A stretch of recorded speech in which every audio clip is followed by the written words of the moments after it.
we like to debunk myths here, and there's a lot of them out there. And we have one today that's really kind of near and dear to our heart. And it's one I got to believe either you've been frustrated with, or maybe you've fallen into this trap. And that is that teamwork is all about building consensus. Now, when I hear that, it makes me think that we need to get everybody to be happy with the decision. And that's probably the worst thing in the world to do. You'll waste time, effort, get people frustrated.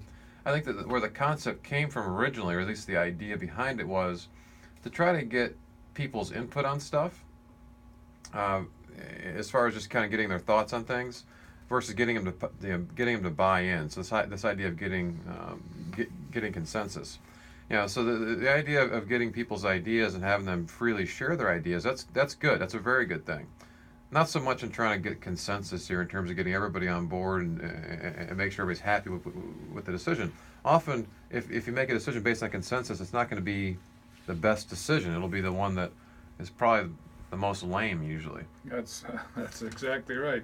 In our world of political correctness and worries about offending people, we seem to be losing leadership, and people willing to stand up in front of a group, big group, small group, and truly say some uncomfortable things about what needs to be done.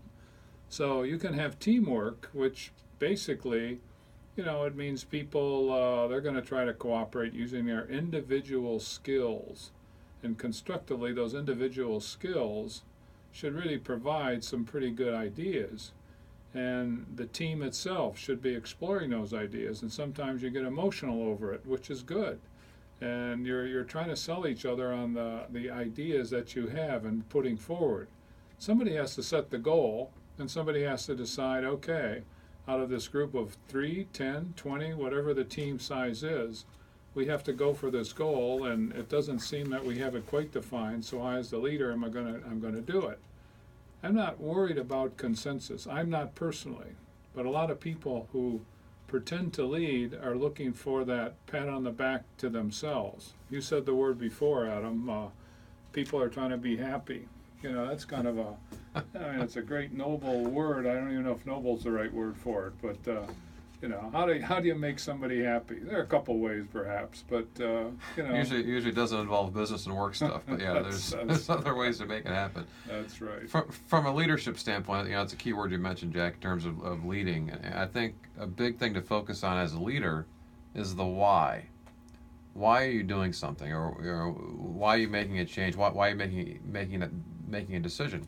If people understand that perspective as far as why you're doing what you're doing, usually they understand, or they have a better perspective of what's going on. Even if they aren't maybe happy with that decision, or maybe they don't like it, they certainly understand why it's being made.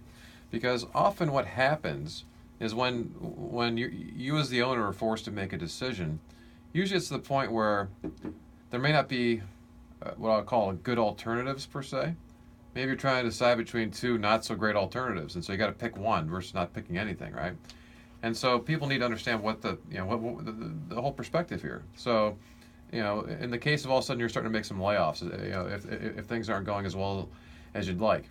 Nobody likes to terminate people or make cutbacks like that, but help understand that if we don't make these changes, then everybody's going to be out of a job. So here's why we're doing this. And in order for us to maintain cash or to help keep things going, whatever it might be, if people understand the why, they'll be able to accept and move forward with what's going on versus trying to build consensus. You imagine trying to build consensus around trying to terminate people? No, you can't. Okay, the harder and more emotional the decision, well, it depends on the group too.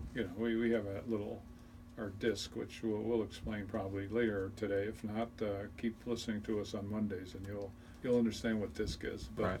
But basically, it depends on the group itself, and it really does come down to leadership. You just can't take a vote. Okay, 5-4. Okay, so we're going to go with it. That's not right. It just isn't right, and it's a leader that basically is going to drive that team ultimately. And then you want inputs. So it should be more of I've heard this term before. I'm not sure if this fits here, but maybe it does. A benevolent dictator. Good. As opposed to a pure democracy, to your point. Well, certain people's votes carry a little bit more weight than others, right, from that standpoint. Or maybe 1 versus 8. But if the one is you as the owner, guess who's going to win? That's Unless that's unless the other correct. 8 can convince you that their idea or their input's a little bit better. One of the problems with jury trials, but we won't get into that one too. Jury of your peers. What does that mean? So All right, so don't fall into that. Again, it's a common myth, especially out there in today's PC world of trying to build consensus.